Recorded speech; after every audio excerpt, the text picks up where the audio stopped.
kita nanti akan berikan waktu yang semuanya bagi Ibu Rizka karena dia kemarin mengikuti sosialisasi yang dilaksanakan di pendidikan OFU berkaitan dengan hal ini. Untuk itu dalam menghemat waktu mari kita ikuti dan kepada Rizka diberikan waktu yang semuanya.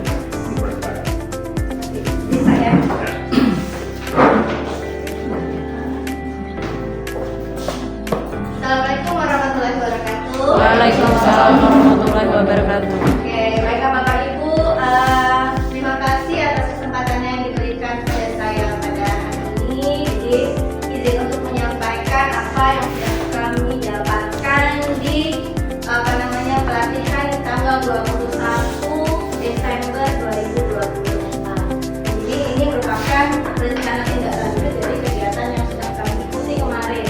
Jadi adapun yang akan disampaikan itu mengenai pengelolaan kinerja guru kepala sekolah pada tahun 2022-2025 khususnya seperti itu. Nah, jadi kita lanjut. Nah, jadi untuk lebih jelasnya, jadi silahkan Bapak Ibu buka di laptopnya. Nah, jadi nanti boleh diketik, buka Google. Jadi mohon maaf untuk pengelolaan kinerja kalau di tahun 2024 itu bisa kita buka dari PMM. Nah, untuk tahun 2025 pengelolaan kinerja ini sudah khusus Bapak Ibu. Di PMM itu sudah tidak ada lagi fitur pengelolaan kinerja. Nah, ya. Nah, jadi untuk membukanya ketik di Google, ketik s.id/pengelolaan kinerja OFU. Ya. Kalau masnya menjawab. Kalau yang baru 2005 otomatis itu Pak langsung hilang.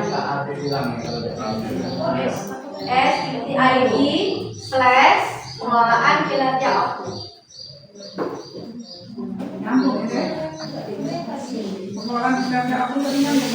Ya, pengelolaan kinerja OFU kecil semua disambung tanpa spasi.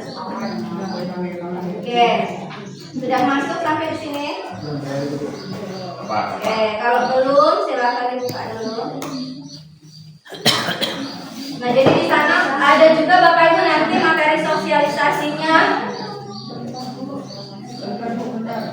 Ya, sudah seperti ini belum tampilannya? Ya, s.id oke kamu ada yang masuk s.id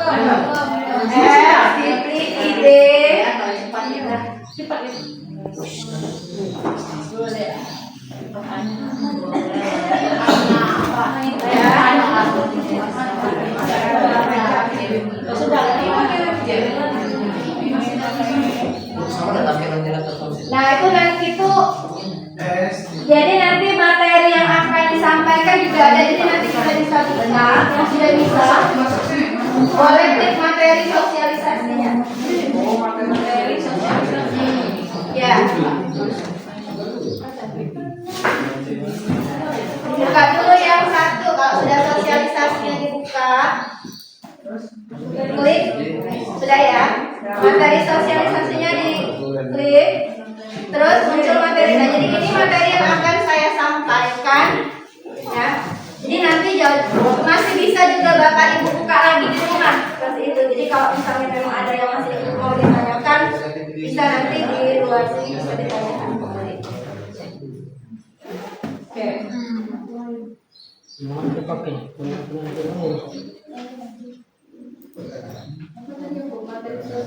Ya, materi sosialisasi.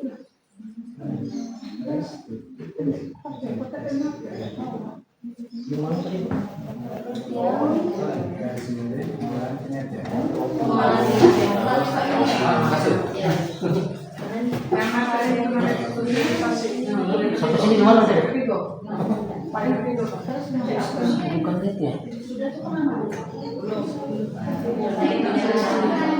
Ya, itu nanti bisa Bapak Ibu ini nanti saya jelaskan dulu Bapak Ibu ya.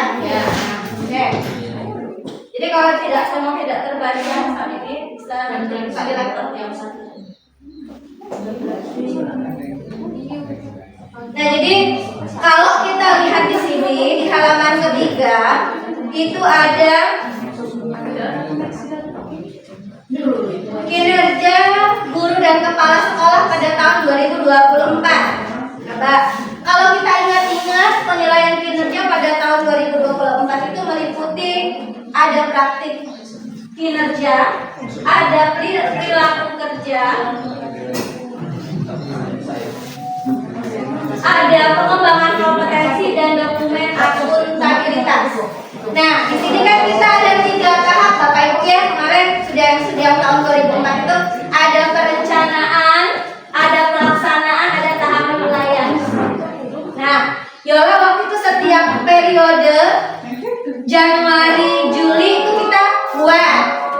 Terus Juli, Desember kita juga buat. Nah, itu di tahun 2024. Jadi ada fokusnya nanti ada pelaksanaan, ada diskusi, observasi dan lain-lain. Oke.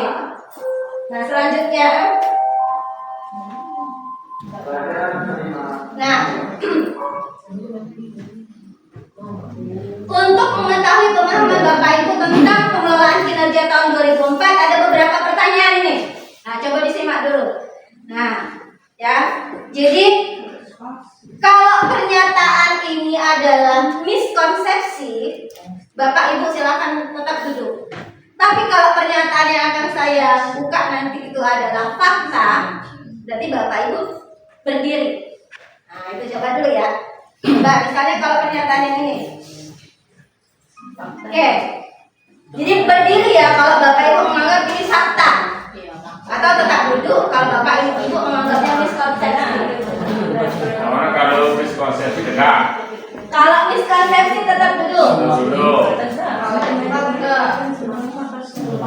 Semakin banyak target penilaian yang dipilih mencapai.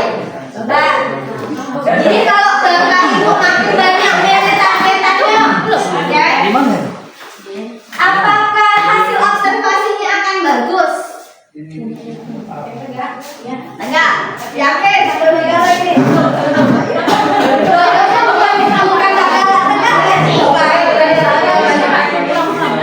Oke, benar sih, benar. Jadi itu kursi. Kalau makin banyak target itu tidak menentukan hasil yang Bapak Ibu dapatkan itu makin bagus. Nih, selanjutnya. Apakah predikat kinerja yang didapatkan di periode 1, yaitu Januari Juli adalah predikat final yang dikonversikan menjadi angka kredit di kinerja? Apakah final? Belum, berarti duduk ya? Ya, kita cek. Oke, benar. Jadi finalnya itu di Desember. Nah, sudah bagus berarti pemahamannya. Pertanyaan selanjutnya. Di periode 2, pegawai harus memilih indikator praktik kinerja yang berbeda dari periode 1. Misal, Bapak Ibu di periode 1 milih aktivitas pembelajaran. Di semester 2 Bapak Ibu pengen pilih disiplin positif. Nah, apakah boleh berbeda? Boleh? Harus memilih yang berbeda. Coba. Tidak harus ya. Berarti dulu Oke, benar. Jadi kalau misalnya Bapak Ibu pengen pakai itu lagi, boleh Bapak Ibu. Iya. Periode 1 pengen misalnya yang di target perilakunya disiplin positif. Di periode 2 pengen lagi disiplin positif, silahkan. Tidak apa-apa. Selanjutnya, kepala dinas bisa menetapkan predikat kinerja organisasi untuk satuan pendidikan secara dicicil. Tidak perlu menunggu semua satuan pendidikan selesai tahap penilaian. Kalau yang saya baca, coba. Nah, benar gak? Kita lihat. Jadi kan sering saya, Bapak Ibu tolong dilengkapi, Bapak Ibu tolong bantuannya. Kenapa? Karena ini Bapak Ibu, kalau ada misalnya tadi ya Tidak perlu menunggu semua. Memang bisa fakta. Oke, boleh bisa dikirim. Tapi tadi nanti yang lainnya ada di final itu nanti tidak akan tercover semuanya. Seperti itu. Selanjutnya, periode 2 hanya bisa dimulai jika periode 1-nya sudah selesai dilakukan oleh seluruh pegawai. Miskonsepsi. Jadi kita bisa memulai asal kepala sekolahnya sudah buka duluan. Kuncinya itu. Ya. Jadi sebenarnya kawan yang lain itu tidak seperti itu ya, miskonsepsi ya. Tidak harus selesai. Contohnya kayak Ibu Dewi kemarin kan dia sesuai karena P3K, nah itu bisa dibuka lagi periode 1-nya karena ada pilihannya. Apakah dokumen bukti dukung pengembangan kompetensi itu harus sertifikat? Tidak harus, berarti miskonsepsi atau fakta? Dodo berarti miskonsepsi. Oke, benar.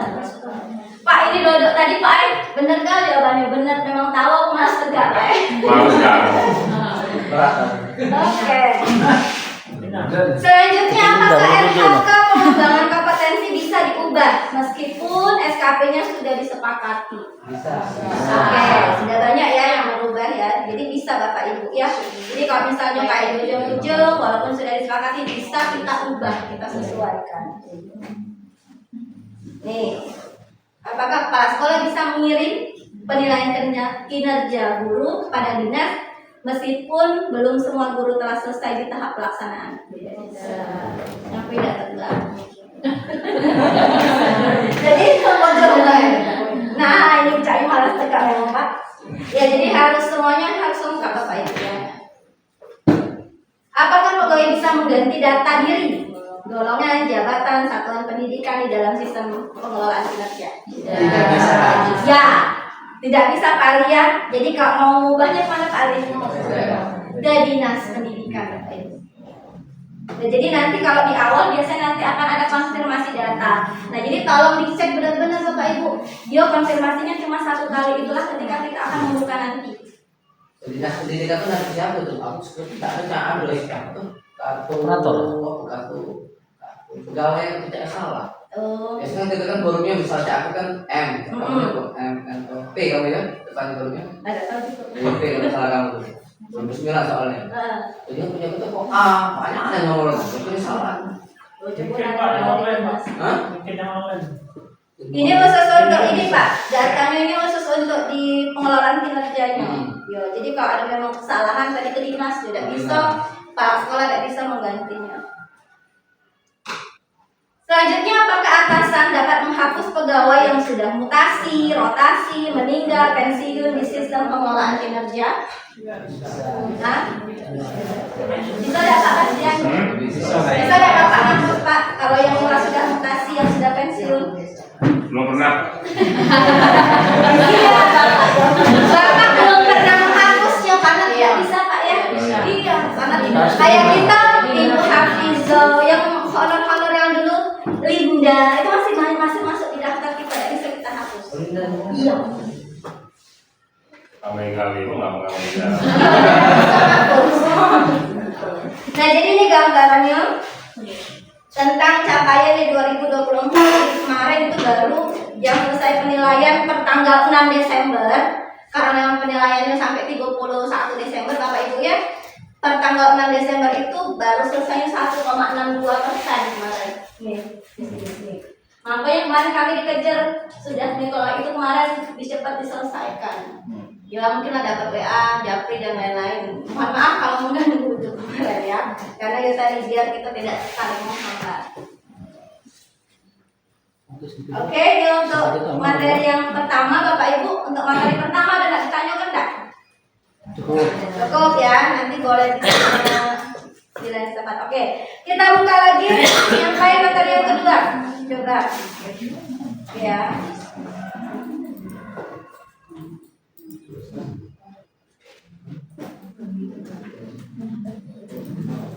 Nah, ini jadi kegiatannya. Ini kegiatan kita hari ini merupakan kegiatan akhir. Kenapa kegiatan akhir? karena pengimbasan pengelolaan kinerja ini ya dari BGP nanti ke narasumber. Kebetulan kemarin ada beberapa dari kabupaten kita yang berangkat, salah satunya Ibu Asri dari SMP 7. Jadi dari situ ada Ibu Rani Ramsari dari SMA. Nah jadi ya SMA juga. Jadi mereka kemarin yang memberi materi pada kami yang hadir di SMP 1. Nah tugas kami menyampaikan sama rekan guru yang ada di sekolah masing-masing. Jadi targetnya itu per 31 Januari 2025 seluruhnya sudah diimbaskan. Itu targetnya. Jadi jangan sampai tidak ada yang tahu, jangan sampai tidak ada, masih ada yang belum tahu tentang pengelolaan kinerja 2025. Itu alurnya.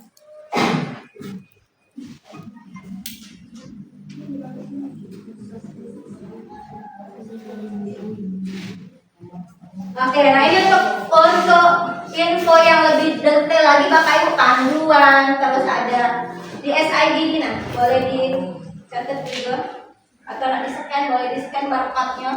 Jadi di HTTPS ini SID pengelolaan kinerja 2025 ini di sini ada panduan lengkapnya dari SK dan lain-lain tentang pengelolaan kinerja 2025.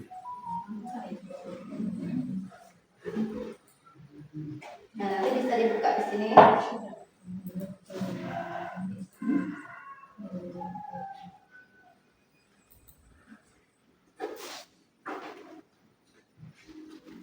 Nah, jadi ini kemarin untuk SKP yang 2024. Jadi kalau gurunya yang diangkat Januari April dia menyelesaikan dari awal. Nah, kayak yang rombongan P3 tadi kemarin setelah ditanya kan bulan Juni Bu, mana Bu Dewi ya? Juni SK-nya ya. Nah, jadi kalau kayak Ibu Destri kemarin memang ada surat langsung, dia dapat WA langsung Pak dari ininya, karena dia memang belum pernah honor dan lain-lain. Itu buat dia untuk periode 1. Tapi Bu Dewi kemarin hampir CC karena dia ternyata di SMP 1 itu tidak membuat. Jadi pas penilaian final pasti cek ngaku kosong karena itu kan harus ada 2 periode. Nah, yola malam-malam langsung dihubungi dan lain-lain, alhamdulillah selesai. Jadi kalau beberapa kawan itu nyangkut dari sini, tapi dia tidak kalau harus membuat kebijakannya. Jadi menghambat juga yang final untuk kawan-kawannya sesekolahan.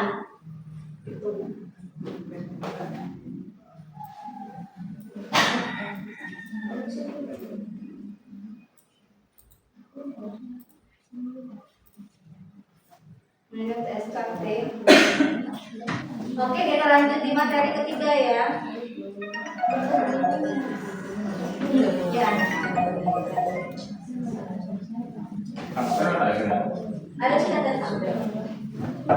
Jadi materi ketiga ini lebih ke kinerjanya. Jadi ini kalau Bapak Ibu guru honor sampai PMM-nya kemarin sudah cukup dulu. Jadi untuk kinerja ini khusus untuk ASN dan P3K-nya. Nah, jadi kan kita punya data ASN ini ya. Jadi dari data BKN itu nanti akan terhubung ke kinerja. Nah, jadi untuk bisa masuk kinerja ini, Bapak Ibu bisa buka kinerja di laptopnya, terus masukkan username dan password. Username itu NIP. Nah, passwordnya ya biasa Pak. Buka kinerjanya. Iya.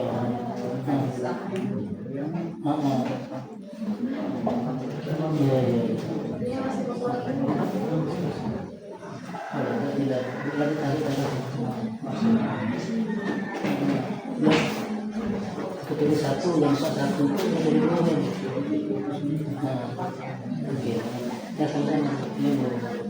Nah, jadi untuk yang memanajemen user penilaian kinerja guru, penilaian kinerja kepala sekolah, dan penilaian kinerja pengawas sekolah di kinerja itu yang mengelolanya adalah admin BKD Bapak Ibu. Ya, jadi untuk kalau sudah ke kinerja dia BKD yang jadi adminnya. Jadi kalau misalnya yang ada kendala dan lain-lain ke BKD urusannya. Nah, ini contohnya di sini. Jadi admin BKD dapat melihat guru atau kepala sekolah yang terdaftar sebagai pegawai Kemdikdasmen atau pengguna PKG dan bisa melakukan perbaikan data pegawai jika diperlukan. Contoh, guru Kemenang terdaftar sebagai pengguna PKG sehingga tidak dapat membuat SKP di kinerja sehingga perlu dihapus dari daftar pengguna PKG. Nah, jadi hak aksesnya ini BKD yang punya.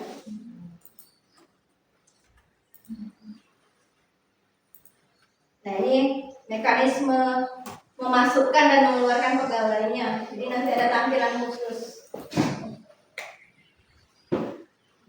Nah, untuk sinkron RHK, nah ini juga RHK ini BKD juga yang menentukan atau 3 bulanan atau bulanan. Kalau kita bulanan